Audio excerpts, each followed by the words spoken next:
doing great. Troza! Ow! Johnny, I'm Chuck Cumbow. I'm the community director for Trolllord Games. And I wear a lot of hats. Primarily, my job has been to give us better exposure and build the community. But as we've grown, I've taken on a lot more hats. I do all kinds of manner of things. Handle the storefronts, write, edit. Just that's what we all do there. I would say everybody at the company probably has multiple hats that we all wear. It's truly a team-based environment for sure. But I've been with the company for about 8 years, I think, so, something like that. Yes, I'm actually looking forward. I'm going to a con at the end of this month down in Asheville, North Carolina, where I get to play in. I'm playing in two CNC games and a Deadlands game, so I'm pretty excited about playing for a change. I don't never get to play a whole lot, but absolutely, that's pretty much my bread and butter is running and playing CNC and Amazing Adventures Siege. In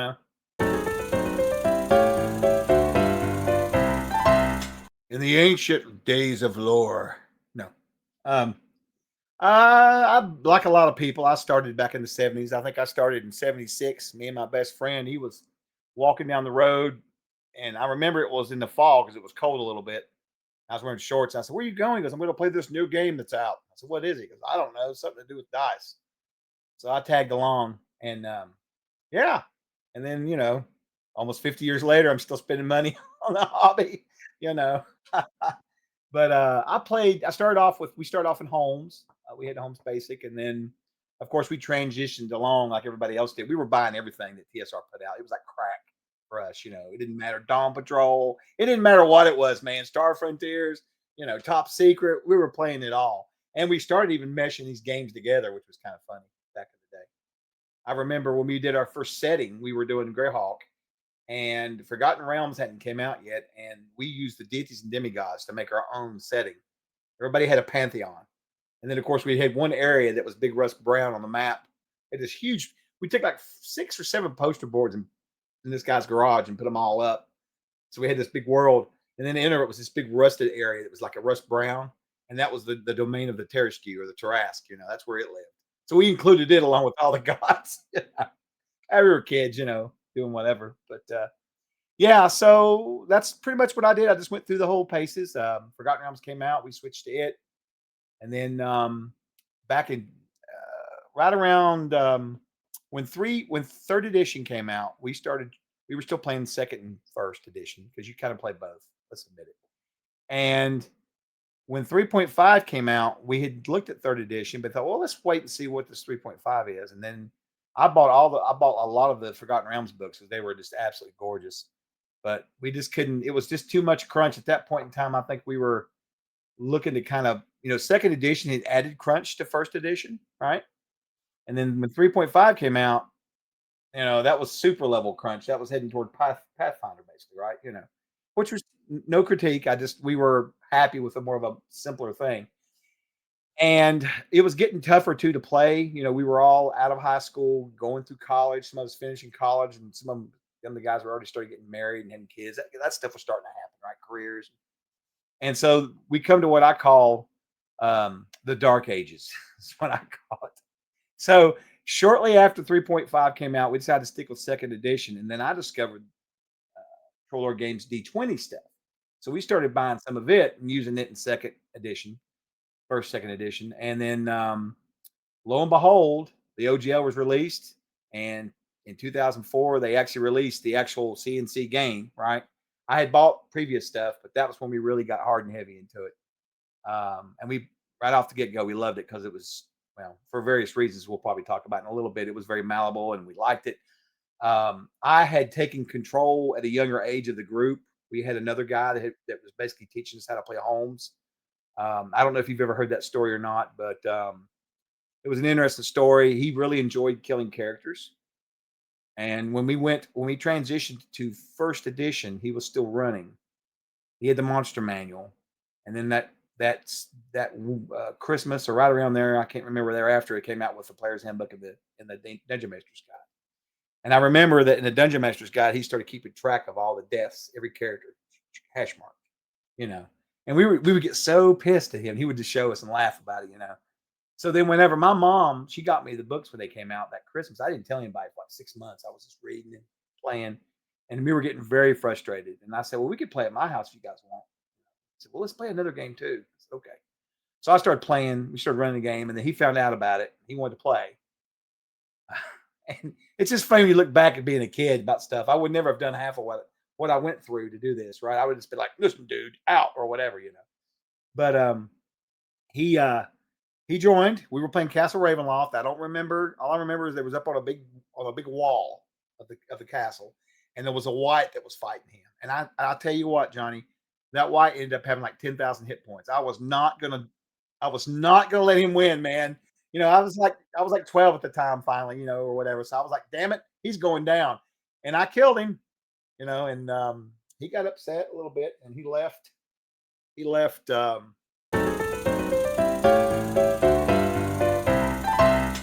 know what, Johnny? It's funny you would say that. Okay, it'd be funny if you say that. Um, let's see. Let me think for just a minute here. I've got something I want to show you, but I don't know what I did with it. We've been cleaning this house up, and I swear to God, um, where did it go? Normally it would be right here. Well, I was going to show you my Dungeon Master's guide. I have it here somewhere. But anyway, in the upper left hand corner in there is one hash mark from way back when. I went, no, I've got it. I'm blessed. I still have that in my original player's handbook. The M&T, M&T, that's funny I said that. The monster manual. I left it in I left it in an apartment somewhere along with my Deities and Demigods, 144-page one. I thought, I'll get new ones. If only we'd have known. I'll take 100 Deities and Demigods, please. Thank you. Jeez.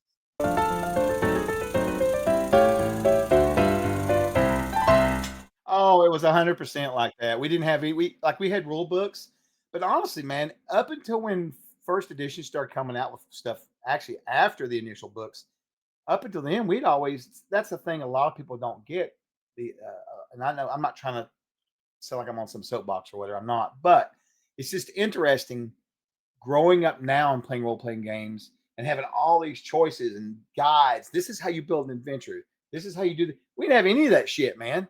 We were lucky if we got the Dragon magazine in there, and we would all gather around it and look at all the articles together, and take pictures on our camera and save. It was just wild back then. We didn't really have any direction, so we had to come up with all this stuff, and that's the beauty of it because that's what I think is the biggest, and we'll get to that later. We'll talk about CNC a little more in the Siege Engine, but that is probably the most defining thing about the Siege Engine is that it was created by people that were in that same situation.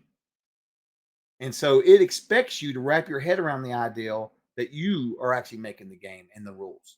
There's no rules as written. There's just rules as guided, right? Absolutely. Because that's what we had to do. Yeah, we didn't, we had to figure this shit out, man. Uh, anyway, I'm not complaining. It was wonderful. It was a wonderful experience, and that's one of the reasons why I love the Siege Engine because you could recreate that feeling again, instantly. You know?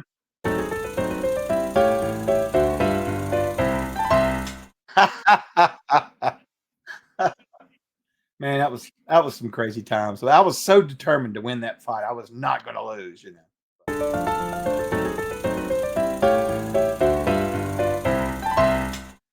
Well, I mean, it is. I mean, that's one of the reasons why I try to get people to embrace the siege engine a little more and learn how to use it correctly because it will teach you, uh, without trying to sound pretentious, it will teach you how to run games like unlike other people. Like I run games now and I have so much fun because I have 0% to do other than tell a story. If you know how to run that right, if you learn, you got to learn how to do it. And it takes experience. I've been playing a long time. That's a big part of it. It does because you know how to handle certain types of players in public situations and that kind of stuff helps out. But the biggest hurdle I think is just, when you grow up now and you buy a book and it tells you exactly what role playing is, it tells you exactly how to do this, then you're not really trying to explore beyond that. You're just kind of in that, that rules is written kind of thing, which is fine. But at some point, if you really want to step to the next level of storytelling and really create memorable experiences. That's the key, memorable experiences. You've got to be able to step outside of that box. And a lot of games don't encourage you to do that. They don't even talk about that. In our game, we have a section called the tyranny of rules.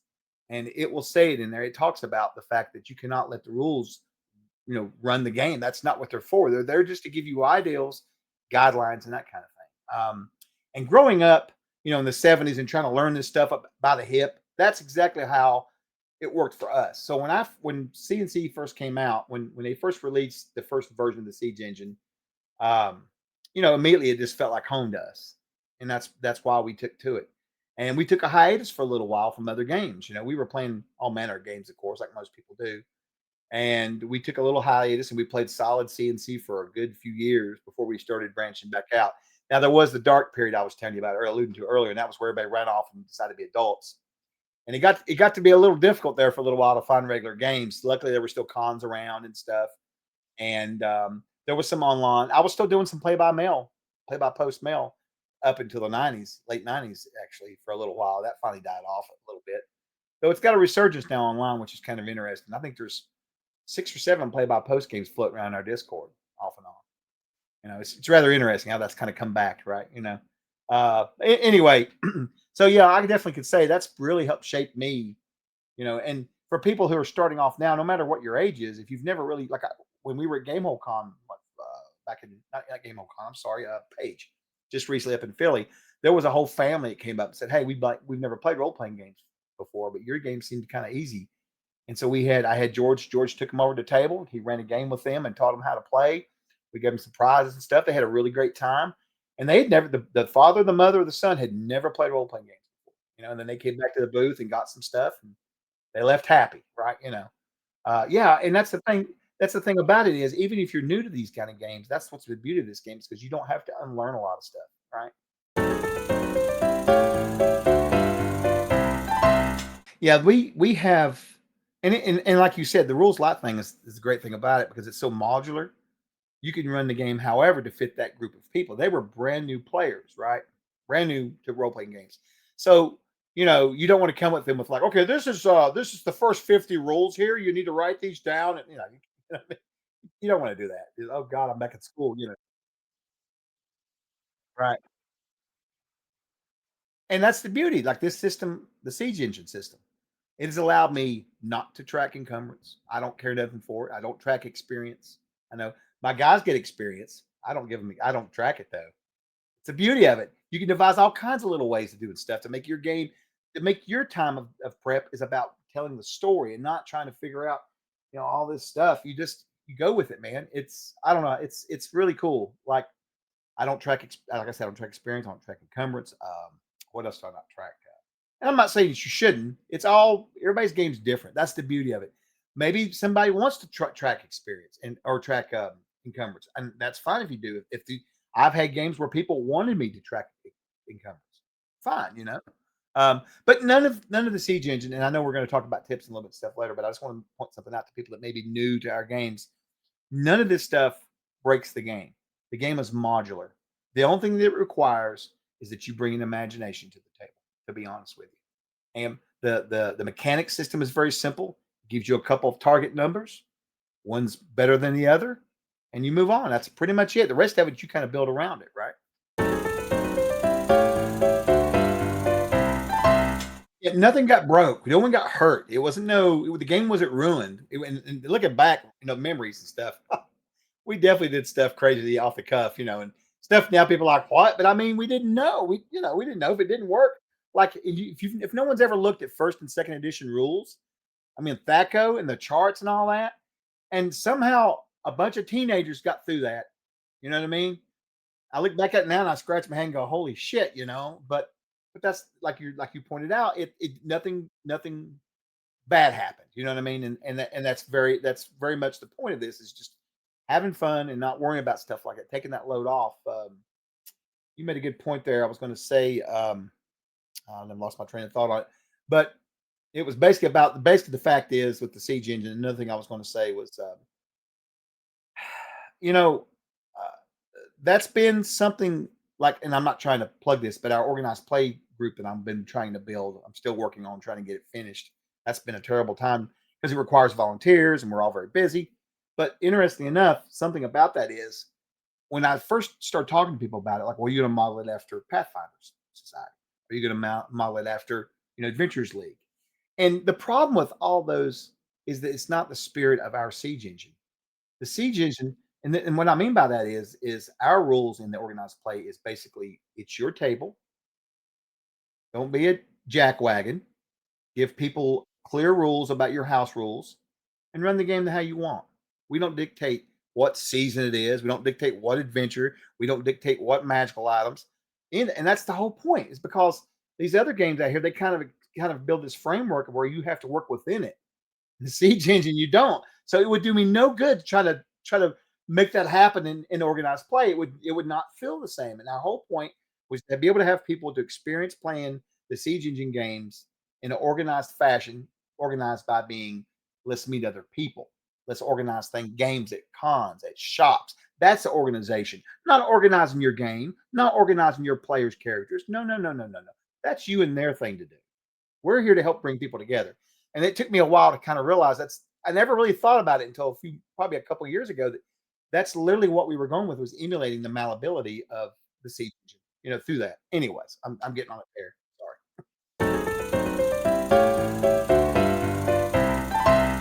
Yes, someone has made a comment about that to me. They said, "Sounds like it's kind of disorganized." I was like, I mean, it puts responsibility back on the castle keeper, but is he not responsible for his game anyway at the end of the day? Well, some responsibility, some relies on the players. But my point is, no one runs a game and says, well, Rotzi really screwed me, or Paizo really screwed me, or Trolllord Games. We're publishers. It's your game. So that's how you use the tools given to you how you like, right? You know, and that's something I think some people don't think about.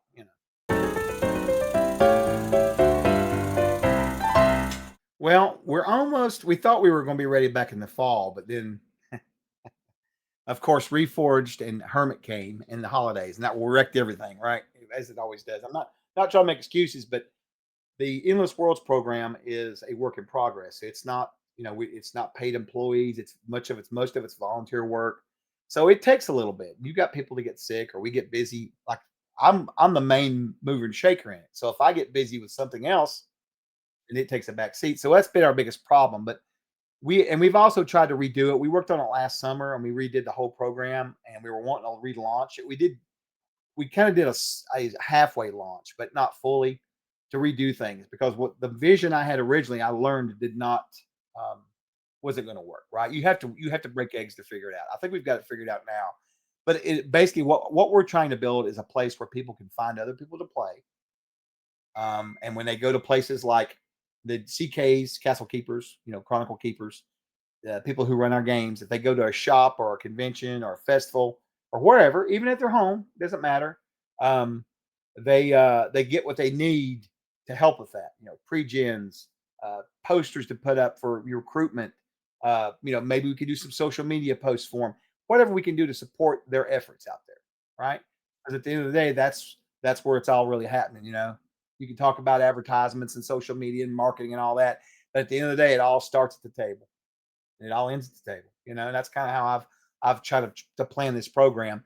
And we've learned too, because I had a great thing set up, but it was just too work intensive. There's too many working pieces, and that's another thing I've had to learn too. I've had to learn this by just by trial and error. So, but it's coming along. I think we're going to get ready. We've finished that page. We're back now, so I'm hoping to get back with the team this month of February and move forward with redoing all the emails and stuff. And we've got a bunch of emails we've got to get back and answer people and get everybody into the system. We've got a new database built now. We have to fill up with the members, and then I'm gonna go back and we're gonna give out some store credits and stuff to some people who ran some stuff for us. Because one of the things I do when you do run things for us through the program, the way I have it set up, the way it's going to work is you basically get so many games in under your belt, and think of it like an experience table. It's not really experience points, but as you build up games, you unlock what this is the way it's going to work. It will unlock um, basically a new level for you, if you will. And then what will happen is you'll get a coupon from me or from us that will let you go to the private. We're gonna have a private store on this store for GMs that'll have extra stuff in there you can't get in the regular store. Good lord. Sorry, my phone's yeah, I felt like it, but I sure don't feel like I'm any younger anyway. It's ridiculous. Anyway, so but yeah, that's the whole thought process. So they can go in there and get stuff. We can supply them with things and that sort of thing, right? And it doesn't cost them anything. And then of course over time, like certain events, like for example, GaryCon this year, all the gyms that go to GaryCon, I'm going to write down all their games. And then at some point after GaryCon, I will go in and I will send them all a little bit of store credit. They can use that time and energy that they spent at the con running games for us to help them get more stuff off the store that they want. That's sort of the thought process, but it requires bodies. That's the whole problem.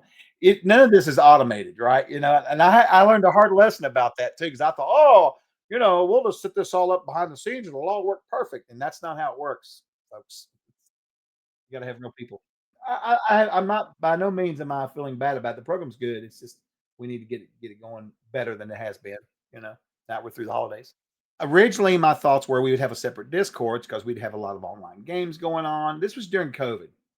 Well, guess what? COVID's gone. Online gaming is not gone away, but it's much less now. In fact, to give you a perfect example, at one time in the TLG Discord, I had 12 different weekly campaigns going privately. Now we have none. Well, there's one going, and then there's a play by post that's private. But the point is, people have no longer any have the need for it, right? But so, and the idea was I didn't want to add more channels yet again into Discord. We've got this endless menu on the left and that kind of thing. It's funny you brought that up because I was literally talking to the team the other day and we were talking about it. About I think what I'm going to do is keep the Discord, but we're going to strip down. We're going to strip down the Endless Worlds Discord a little more. Get rid of some stuff we don't need in there anymore. Just get rid of it. Was growing pains as you grow and you learn. We realize we don't need half this stuff. We don't need. I've got probably 30 channels in there dedicated to trying to find games in different parts of the world and the country. And that sounds great, but no one's going to post in every one of those channels. You know what I'm saying? But it sounded great on paper, but so we got to do a bit of trimming on that, make it up. I think I am going to keep the Discord for now. I think so because at least that's a way we can communicate with GMs really fast. You know. Well, right now, the way it would work, I would give you a link. I'll give you a link afterwards. You can post, okay, on your video. But if you go to trolllord.com, at the very top up there in the menus, there'll be one that says, I think it's. Let me just look and see what it says now. It's got a little clever. It says, excuse me, get involved, and if you mouse over that, it'll have newsletter, endless worlds, our wiki, our blog, the old forums, Discord, Patreon, all that stuff. So it's under the get. You just go there and click on Endless Worlds, and then there's a whole page that guides you through. It explains how it all works.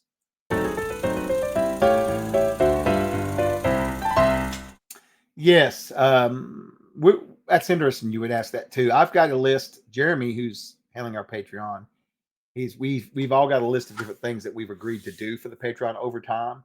Some of my stuff's going to be digital stuff. Like for example, I'm making up some custom wallpapers just for Patreon. I think people could put on their desktops and stuff like that. I do have probably have some sort of, we've got some special, I think some sheets we're working on. There might be some more. I think there might be some more character sheets coming too from Mel too. There's just a. I'm not. I have to get back and get to Jeremy and see. There's a bunch of stuff because we both talked about it. We said we probably need to have a list of just as much stuff as we can so that we can continue to have something regularly coming out. And he's done a bang up job. He's done great with it. We just want to keep it going. Come up. That's why because it was just kind of languishing there before. Now we've got it repurposed. Everybody's involved. I'm pretty happy with it. But just like Steve dropped that Demilord in there. That new. Did you see that? I'm telling you, man. I was like, and that was that was a Patreon exclusive, so we weren't allowed to post it anywhere except in Patreon. Beautiful. So that's what we're trying to do is make Patreon be more exclusive as much as possible for people who do want the inside leg, right? Because people do. Who doesn't? I do. Everybody does.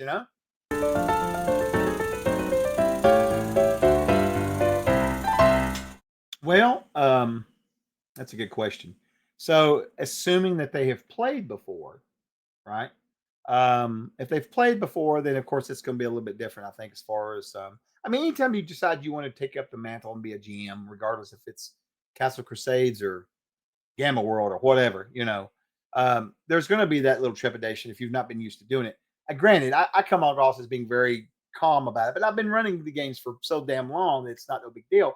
For someone who's never ran game before, it can be a big deal. I've got a very good friend of mine who just started running games about a year and a half ago, and he's doing much better. He gives me little reports every week, and stuff. And that's what I told him. I said, listen, I said, if you're nervous about doing it, watch some of my streams, watch other people running streams of not just the game you're going to run, but other games. See how they handle situations. There's a lot of stuff out there. YouTube and Twitch have got lots of videos you can watch on just so you can enjoy. And sometimes you'll find a cool, hook or something you might use in your own game, right? Gives you lots of ideas. That's the first thing I tell them to do. Just try to watch other people's play. If you're at a convention, take time to find, maybe some of the more popular GMs. Watch some of their games for a little bit, then find some unpopular GMs and watch their games a little bit, right? And you'll sometimes notice that some of the more popular ones may not be as creative as some of the most unpopular ones. It's just unusual how it works like that. But basically, do your research is what I tell people. Take it, but do it in a way it's fun for you. Don't make it some. Oh God, I gotta get this report done. Nothing like that. Um, and if you're going to start off GMing, start off with a crew that is not new to the game, because more than likely, if you're new to the game, they're probably going to have to help you. And you don't want a situation where the blind is leading the blind. That's going to suck into the day, right? Absolutely. So I always either go with one of the two ways. If you're experienced as a GM, do your research about the game a little bit. You'll probably be fine. Nothing's bad is going to happen. But I recommend that the only time you use new players is if you've got a few games under your belt of Siege. First.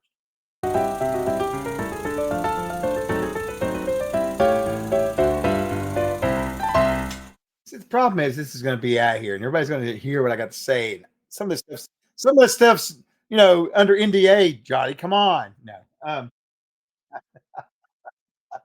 it's out there. Um, so that is an excellent question, and I've actually had a few conversations like with people about character death, which is kind of funny. Um, so it's like anything else. If it's going to be a part of your game, first off, you have to decide: are you running a game where characters are going to die? Is there going to be death? Because you can most certainly run games where it doesn't happen. I've seen games. There's games out there nowadays where you don't even roll dice or anything. You just tell the story, which is cool. I like all the different ways of doing things, right? Because I think it helps me be a better GM. But um, you have to look at first if you're going to invite death into the game. If it's going to be like it's a very much part of my games, right? And then you have to consider who's playing, right? For example, I'll give you some good examples here. I have a game that I run at Gary Con every year. You'll see me at Gary Con in a few weeks, and it's a 12-person game. And these guys, a lot of the guys that were original testers for CNC show up for this particular game. And one of the things we do is we write boons. A lot of me and Steve and Davis, when we sign people's books, we'll put boons in them, like a free critical hit or a nat 20 or whatever, right? Whatever. Well, they'll bring those books. Last year I had 10 of those boons at my table. All right. These jokers rolling in on me, right? So when they're playing, yes, there's lots of death. I will tell you. They've been playing as long as I have. They're going to get it. They're getting the stick. You know what I'm saying? But to give you an opposite effect, when I was at Page, I was running a bunch of children's games. I had about, I don't know, 6 or 8 games scheduled up there for kids to drop in, drop out, come over. And, I've always felt uncomfortable about being the person to introduce death to someone's kids. That's not my job. That's parents' job. So whenever kids come up to the table, if they don't have their parents with them, I always get a little nervous. So I always have to kind of feel things out. But Johnny, I used to like be really gentle with kids 12 and under 12. And then a few years ago, I lowered that to 10. And now since Page, I've lowered that to 7 years old. The savagery, the savagery that comes at 7 years and above is unbelievable. I mean, I had a little girl that they were doing a honey heist. They were chasing a bear for honey. It was really a troll. They didn't know that at the time. They thought it was a bear. And the parents were sitting there with her, and she was like, can I cut its head off and wear it after I kill it? And I was like,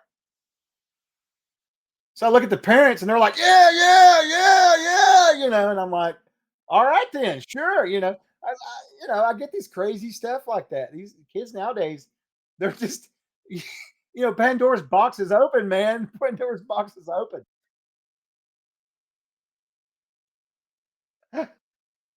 Yes,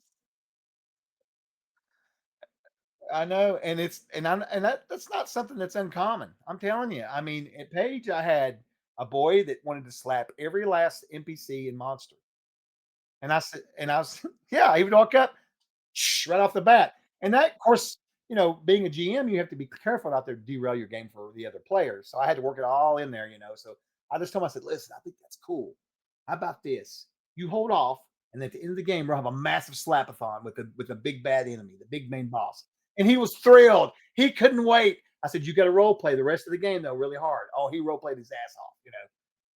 Right now, if it hadn't have been a bunch of like 10 and 8-year olds, I would have said what I would have done. I would have just let the local militia would have came in and dealt justice, right? But these were kids. I wanted them to have fun. There were some of them were really wanting to have fun. They were getting a little frustrated. So I said, hey, no big deal.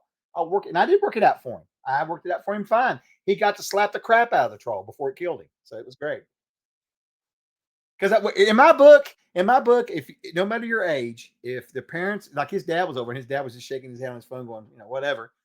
To me, that's like all right. So then I just, you're going to die or whatever. Because I mean, if you're going to slap the troll, right? I'm not. I mean, and I used to try to run these. Well, we have a game called Harvesters, which is out of print, right? And we're redoing that game. It'll be out in probably a couple. The renewed version will be out probably hopefully by next year. I hope, probably not. I don't know. We never know. It's a fantastic game. But when I first tried to start running it, these kids games, I approached it with like, you could be the bunny and the squirrel. Man, some of the most powerful character classes in Castles and Crusades are the badger, the black squirrel, and I think the wizard turtle. Maybe it's unbelievable. Those animal character classes. They don't need weapons. They don't need armor. They're like level 15 running around. It's insane.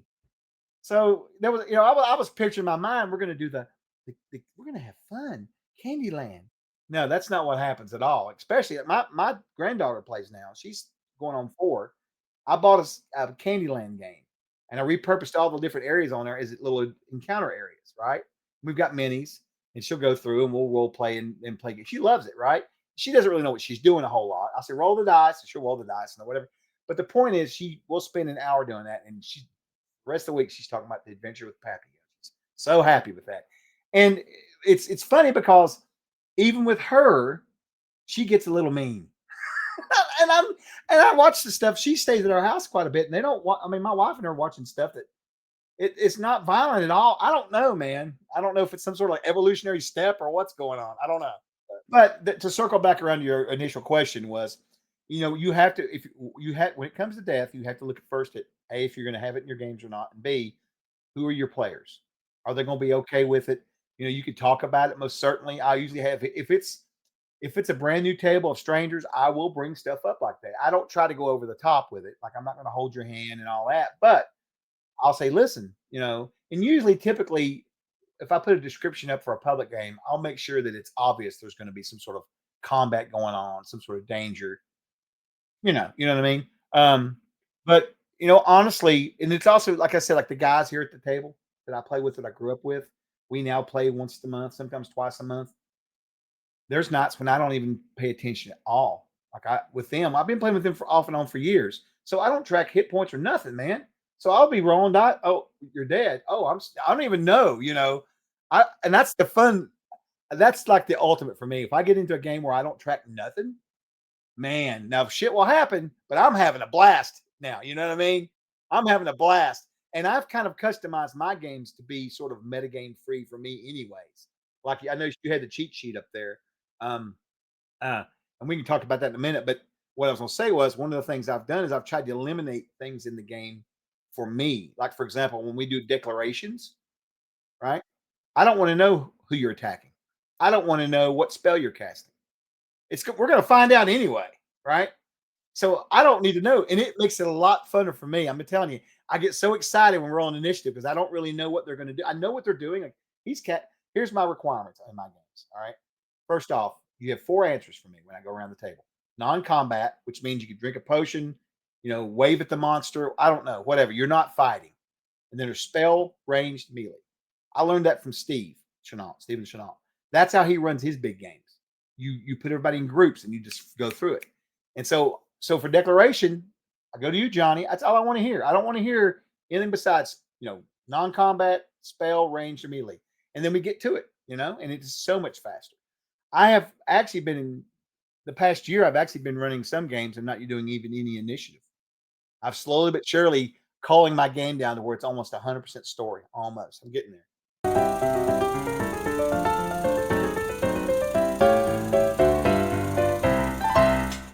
I switched to group because that makes it so much better. What I do is, if I've got 6 guys here, first round, he rolls initiative. You roll initiative. You roll it, and we just go around the table, right? Everybody gets a turn, so to speak, right? But it makes it so much faster. Now here lately, we've been experimenting with not even doing that. We just go into combat. You know what I mean? They roll their stuff, I roll mine, and we figure it out. We move on, and it's actually cut off a few more minutes of combat too. I don't know what the obsession is with me with this because you think I would be happy with 3 combats in a 4-hour session. I think that's pretty damn good.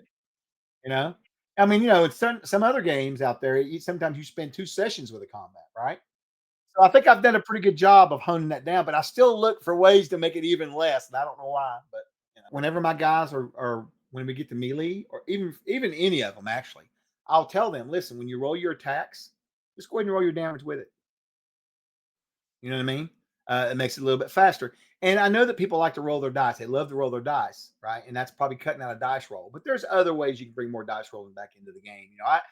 I that's a whole other thing we'll talk about if you want to in a little bit about dice rolling and getting the players involved and all that. But yes, for combat's sake, the anything you could do to make it go quicker is better because um, you know they're going to remember cool things in the battles as far as descriptives go, and that's the key to that. Having a combat with a group of players, whether it be 1 player or 12 players, you're not going to get as much mileage out of it, no matter how quick it is, if you're not also making sure that it is memorable. Again, I go back to that term over and over. I actually have a little note on my screen with the word memorable on it, right?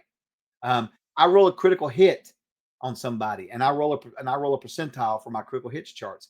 I may look down there and it may say, slipped and fall. But when I look to him, it's going to be you find yourself sinking in the mud and you lose your place. And as you fall down, your shield comes off and slides into the mud.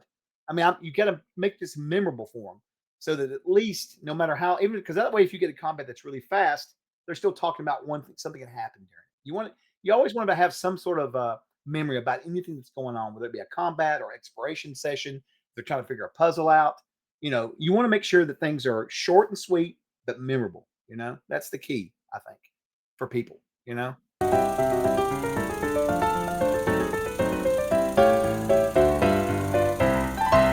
Oh Lord, no. I mean, it's a lot of the stuff that happens memorable only because we still talk about it. You know what I mean? Not because I intended it to be memorable. By no means. And we had some great ones. We've got some great memories. We still bring them up around the table. I had a guy one time inadvertently kill another player. Um, you know, well, no, he meant to. It was just the situation was funny because PvP is a whole nother problem too. But it happens, especially with the same guys that have been playing together for 40 some years. Shit's going to go down, right? Um, but back to your question though. You know, uh, I don't I don't really if I had to be honest with you about it, I don't really have a certain moment in time where I said, "Oh, that's it," whatever. But I think I was at Gary Con 7 or 8, I don't remember. And it was the first time I ever played with Steve. I'd never played in a game with him before. And maybe 7. And it was a big game and we were playing and he was doing this whole, ranged spellcasters, melee, all that, right? Because and that's kind of how they do it. And I was watching all this, and I had known he had done stuff like this before. I had seen games online and stuff, and I had watched some games, but I never played in one. But when we were doing all this, I noticed that he was really trying hard to be as descriptive as he could about anything. He wasn't really, he wasn't really, he wasn't really, he really wasn't really playing the game, Johnny. He was telling a story. And I remember him. Somebody asked a question, and he said, "I don't know. Look it up." And I looked at. I noticed he didn't have He had a Castle Keeper's Guide. That was it. He didn't have a player's handbook or a monster book or anything. And I said, "Wait a minute." I said, you run the company. You don't know the rules?" He goes, "That's not for me. That's for you guys. I'm here telling a story." And it blew my mind. And I thought, "Oh." So I started trying at that point, I started trying to kind of recircle around and I started thinking more about my games I was running. I thought, I never had really thought about making the extra. I mean, everybody role plays. Oh, I role play my ass off. But do I make a point to drop little memorable things in there? Little like I get a critical hit on somebody. He hears, he swings at you and comes down, and you see your shield split in half and fall to the ground. You know what I'm saying? It invokes terror. Much worse than I rolled a 99 or I rolled a 72. You know what I'm saying? Totally different. And that's what I'm getting at. And I'll be honest with you, that not a segue so much, but a side note, that's the whole reason for Reforge. One of the biggest reasons why we did Reforge the way we did it. Our game was originally intended to be a player facing, um, uh, role playing focused, uh, type of game. And over the years, we kind of moved it in the direction of looking like D&D because that was the show in town, right? And as a company, you've got to. There was not. There was never early on. There was never room for groundbreaking games. There really wasn't. There was a lot of wonderful games that came out, but were kind of overshadowed by Pathfinder and Dungeons and Dragons. And that's not a negative thing. It's just facts. But we're right back in the absolutely. But as soon as they decided to change the OGL, maybe even prior to that, but that was definitely the catalyst. It is the Wild West again, my friend. There are so many wild games out there, so much fun going on. I've played in so many great games where you didn't do a single thing except sit there and role play, and I had a blast. And my take to that is, people, there's all these different ways of doing. Try and emulate some of them in your games. Don't make yourself be so structured around a bunch of damn rules and a bunch of dice because all they are tools. They're not to be excluded, but they're not supposed to be the end all. Anyways, so yeah, with Steve and in that game, I'll never forget that game. It really blew my mind. I started thinking more about it. And that's when I've been trying to actively over the years. I'm still not the world's, but he's much better at it than I am. I'm still trying to get there, but I am trying to be a lot more descriptive about things. Try to think it's more memorable. And something I do at my tables, anyways, for my guys, is that we have what's called a sage. He keeps track of the session notes. I give him 10% extra experience for that. He's all over it. And guess what? How he tracks it? Half the time it's writing down these memorable things that I say, you know, because he writes them exactly what I say. And then they remember, oh, yeah, instead of trying to remember. So instead of him writing these long, detailed lists, he's just got short sentences of what I described, like, you know, um, uh, Sir Grady, the paladin, they were fighting these Unclarian priests, went down in the mud and broke his leg. He held his shield up and it got shattered before his face. That's literally something I said, but he wrote that down and they instantly remembered everything that was going on, right? And let me add to this. There's another reason also why I do that is to cut down on metagaming. And I'll tell you why. Um, so, so rules is written. Okay. Let me ask you some questions behind the keeper screen, John. All right. Johnny, you're running the game.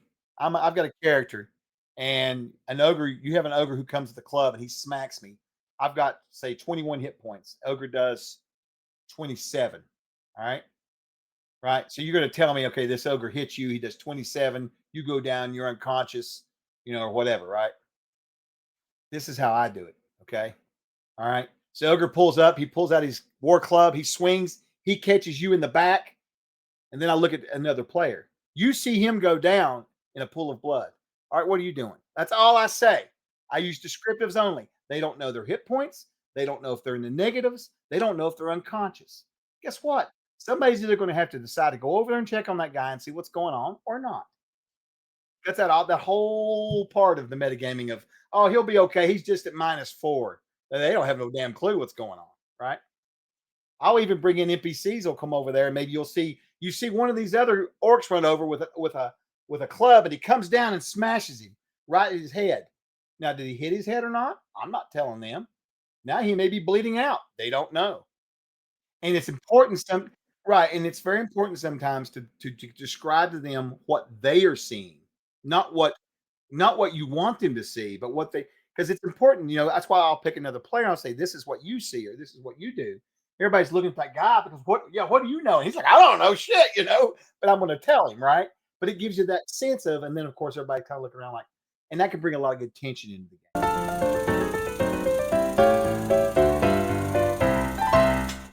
So that's a good question.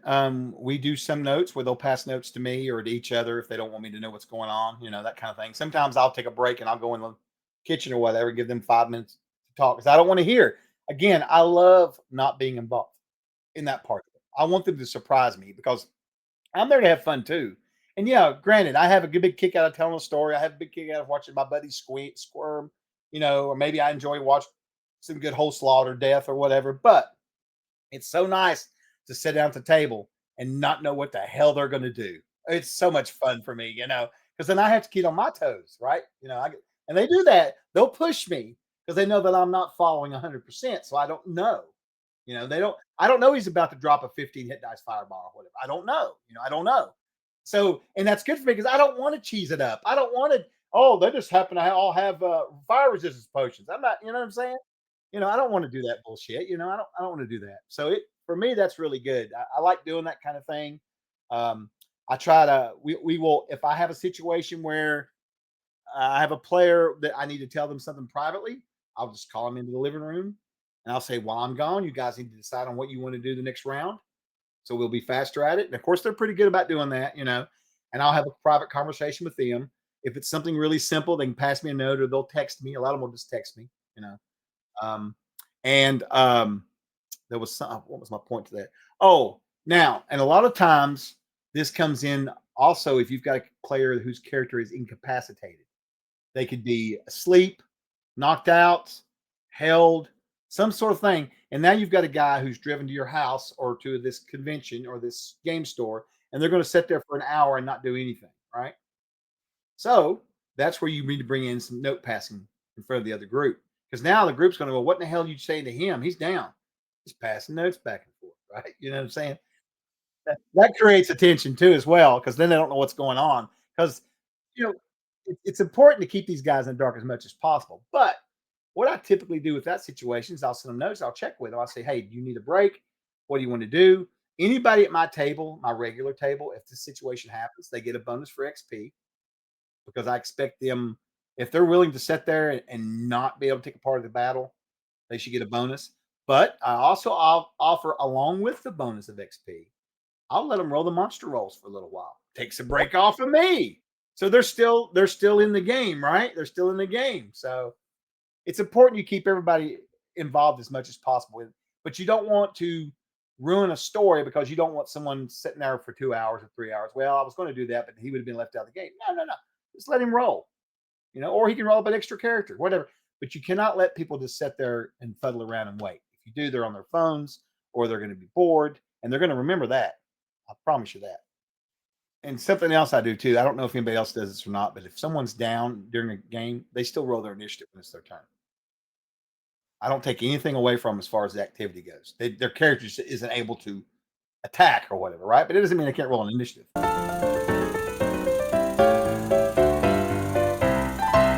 So yeah, there is. That's a good question. So typically, not more than a round or two max, because then after that, it starts to get feeling like, well, I'm useless as shit, or this is boring, and that's about the time you're going to lose them.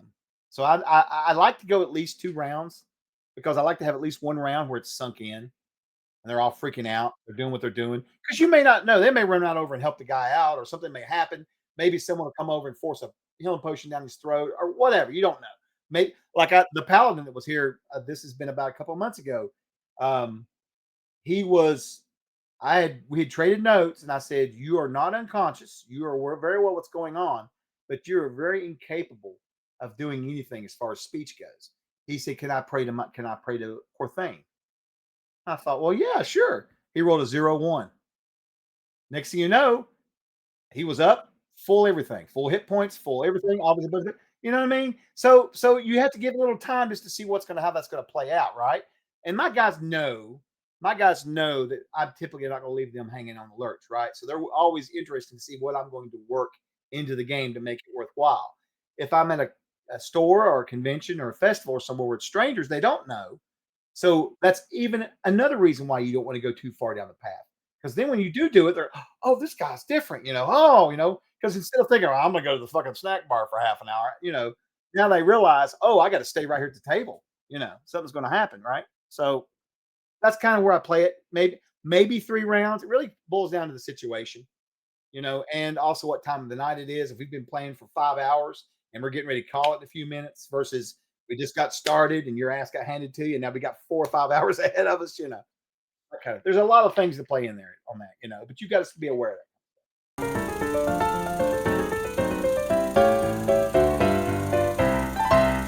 Not much. I mean, I am guilty of learning from other people like Steve and Davis and Jason and Todd, and just other people in the company when they run games or whatever. I'll watch, or if I'm playing the games with them.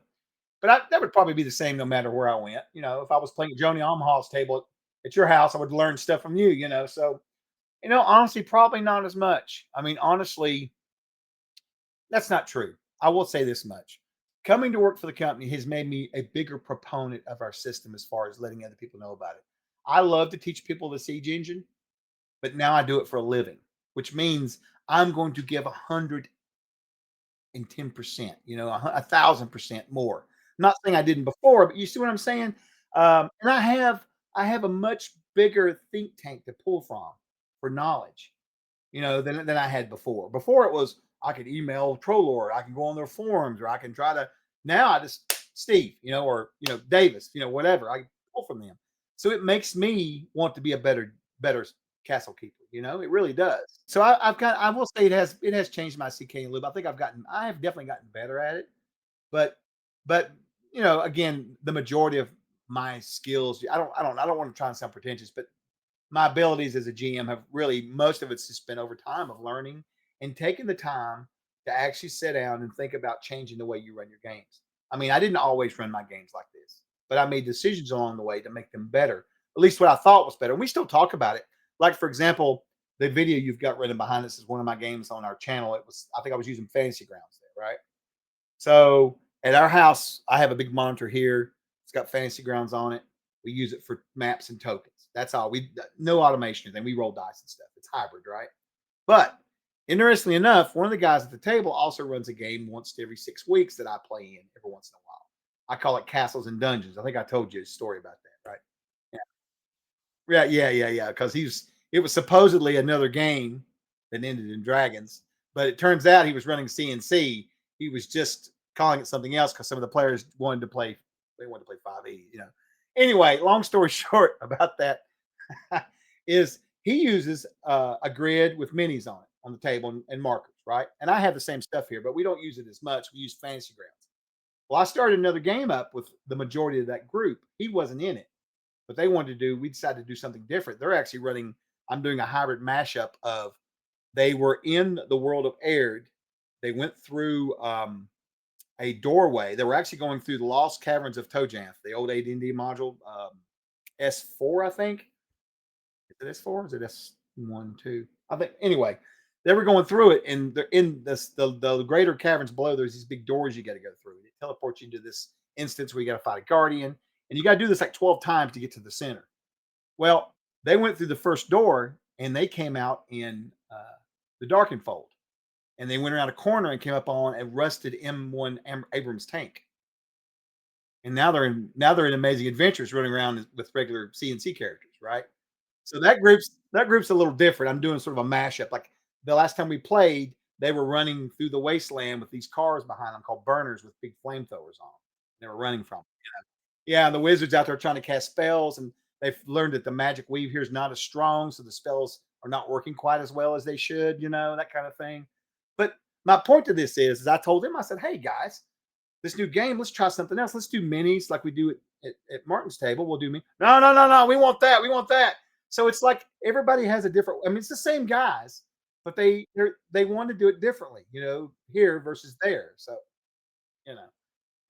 So my point being is, I guess, is that uh, it varies from everybody. It's all over the place for that kind of stuff. But anyway, go ahead. I know you had something else you wanted to ask me.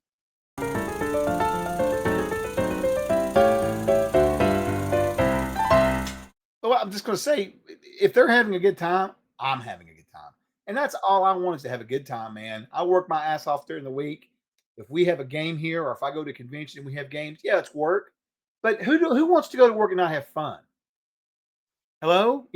So if I'm at a con, I'm busting my ass to run games. If everybody leaves my table happy and they're patting each other on the back and we're getting pictures and everybody's smiling, man, I am in like Flynn. I'm happy for the rest of the day. And that's how I get my fun out of it, right? And that's what you've got to look at when you're running these kind of games is you want to make it memorable, but that's what's memorable for me is meeting all these people and stuff. And even the guys at my table, we have a lot of memorable moments that they remember and they look at their character and go, man, my character was epic this night. But then they also have the stories of the GM of Chuck the CK. And those are great memories for me when I'm sitting around at the house at night watching TV. And my wife goes, what are you laughing about? I'm like, well, Marty lost his arm the other night. I'm starting to tell her stories. So I've got memorable stuff to tell too. You know what I mean? And it's just, I don't know. I like it. It all comes together.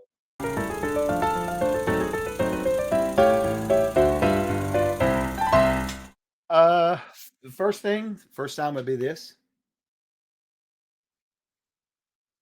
Oh yeah, right here. you know, that's the first sign. Or if they're like, you know, or did you see that damn game yesterday? What is with the Lions, man? I don't get it. When you start seeing stuff that has no relation to the game whatsoever, that's your first cue that you need to draw those people back in. And yeah, you could say, hey, put your phones down, jackasses. But actually, what you do is you bring in like a type 4 demon or something, and that works things out pretty well. Usually, no, but in all seriously, you just have to bring. You need to circle back around. But the key to that is making sure you don't give them opportunities to do that. And it's not going to be perfect. There's going to be times when you got an issue or somebody pulls out some shit and you're grabbing books and everybody's looking rules up. There's going to be a little bit of that, and that's fine. Your game's not ruined. You just need to be smart about circling back around and getting them more back into the immersion of it. Not you don't have to berate anybody or anything. Just move the story along. Not a big deal, you know.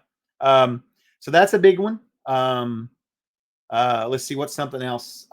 You'll see sometimes players who are bored try to tell other players how to play their characters or actually make decisions for them. You got somebody new. I don't want to here do this. Next thing you know, he's playing his character. I had that happen at Page actually. And I was like, hey, that's great. But what are you doing with the character? I went right back to the guy who's supposed to be playing him. I said, that's not a bad idea, but what are you doing? It's your character. And that way I compliment him, right? He's got some attention, but then I'm focusing back on the guy who was maybe timid, a little new to the game, and he didn't know what to do. And that's fine. I'm glad the guy was teaching him. But again, you teach, you don't lead in that example, you don't take over. You know what I mean? Anyways, but I also look for things like at the end of the game, people will come up, they want me to sign a character sheet, they want me to sign their book or give them a boon, or get a picture with them. That kind of stuff is happy for me. I love it when people bring me little presents. I've gotten all kinds of presents over the years. Uh, I've got all kinds of my buddy Robert that runs Dragon Oak and Press. He made this for me right here. Little tiny. See this little screen right here. Let me see if I can get it in the camera. It's got the patch on it. It's just a little dice tower. Yeah. He signed it and everything. Stuff like that. Someone made me. I got this last week. This is something awesome. Look at this thing, man. It's a mug. I'm using it for my dice though, but it's the troll off of our M&T. Isn't that awesome? So yeah, I mean, but this is like that's over the top stuff. You know what I mean? But and it fills me. But honestly, just you can tell when people have got smiles and stuff. Um, People leave the game early, but they spend 10 minutes apologizing versus hauling ass. Even that may seem like a negative thing, but it's not. When people go out of their way to thank you, that's it right there, man. That's a win. That's a win right there.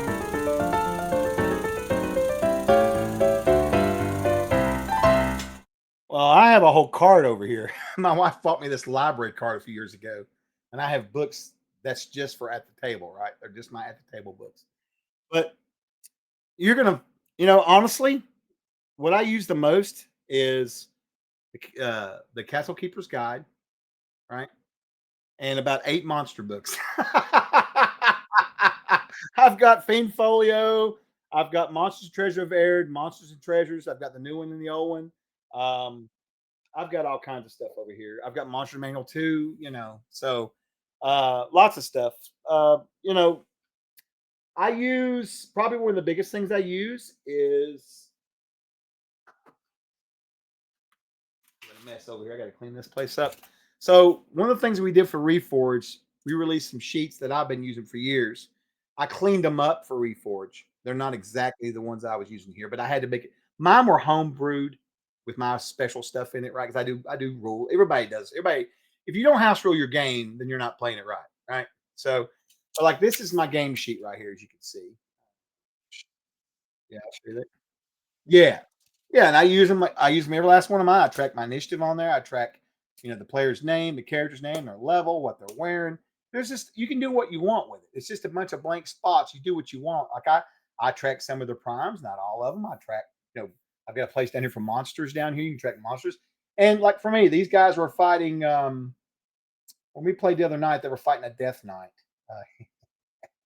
And they'd already had one player death, and that was a rough group. They're going through the A8, I think, in the Undying War series, and they were fighting a bunch of minions here. But like for example, I've got a place for name, your armor class, the size, the level, all that. But I just had their hit points.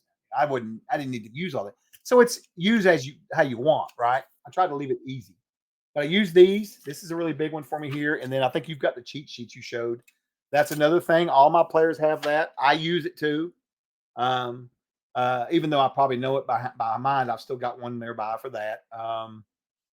Another thing that I use is I have a set of dice that are blank. Sometimes I don't really need to roll, but I'll still roll, right?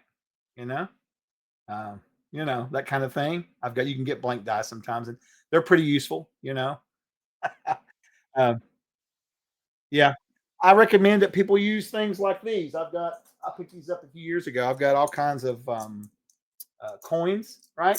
And I'll use these at my table. Of course, this is all homebrew stuff, but like for my table, what couple of things I liked from 5e really well was milestone experience. I liked advantage and disadvantage, inspiration kind of thing. So, and this is what these are for. In my games, they're worth +3 or -3 or +15, -15% because I do a lot of percentages. I mean, I still do system shock. So these coins help me award the players with them, right? They can have up to two on their sheet. They have a little place to color them in and color them off. And I'll just give them out for good role playing, good ideals, that kind of thing. And it helps. It helps them remember to role play. You know, it saves their ass. There's a lot of good reasons behind having little tools like that. Just all kinds of things. Little stuff like that's nice. They like it. It's kind of neat having some treasure laying around the table. That kind of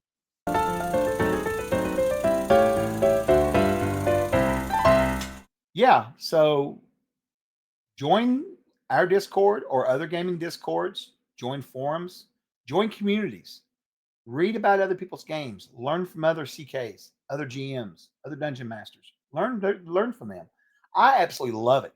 I write down stuff all the time I see in the Discord or in forums, or even in our Twitch streams. I'll read chats and I'll have a great idea. I'll write that down and I'll give it a whirl. And that's probably my best piece of advice is to learn from others. Because there's someone else that's going to always have a different take than you, right? We're all subjective. We're all different. And I'm not saying it might be better, but it might work a hell of a lot better, you know? And at the end of the day, it's about that memorability. It's about being memorable. And if you find a trick from somebody else, like the example with the whole rolling the damage dice when you roll your attack, that seems like commonplace, right? But a lot of people don't do that. I never thought about it before I came across somebody doing it, right? You know, so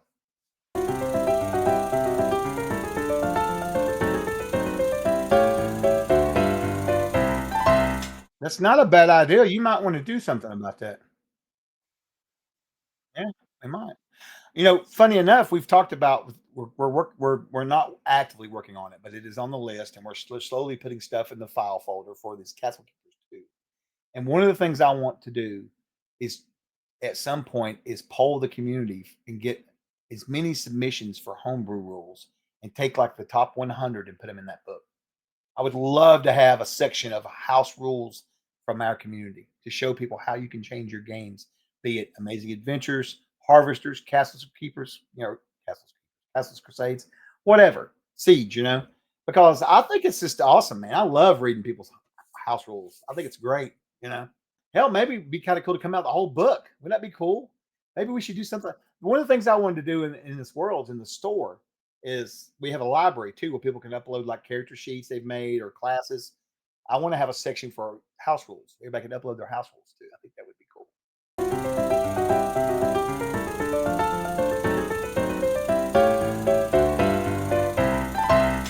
Hey man, I really appreciate you having me on. It was awesome. And everybody that checks out the video, I appreciate you. TLG appreciate you. We love our community. Hell, we are part of the community. We're all together in this. We're just creating stories, having memories, good memories. So, yep, that's all I got. You out of here?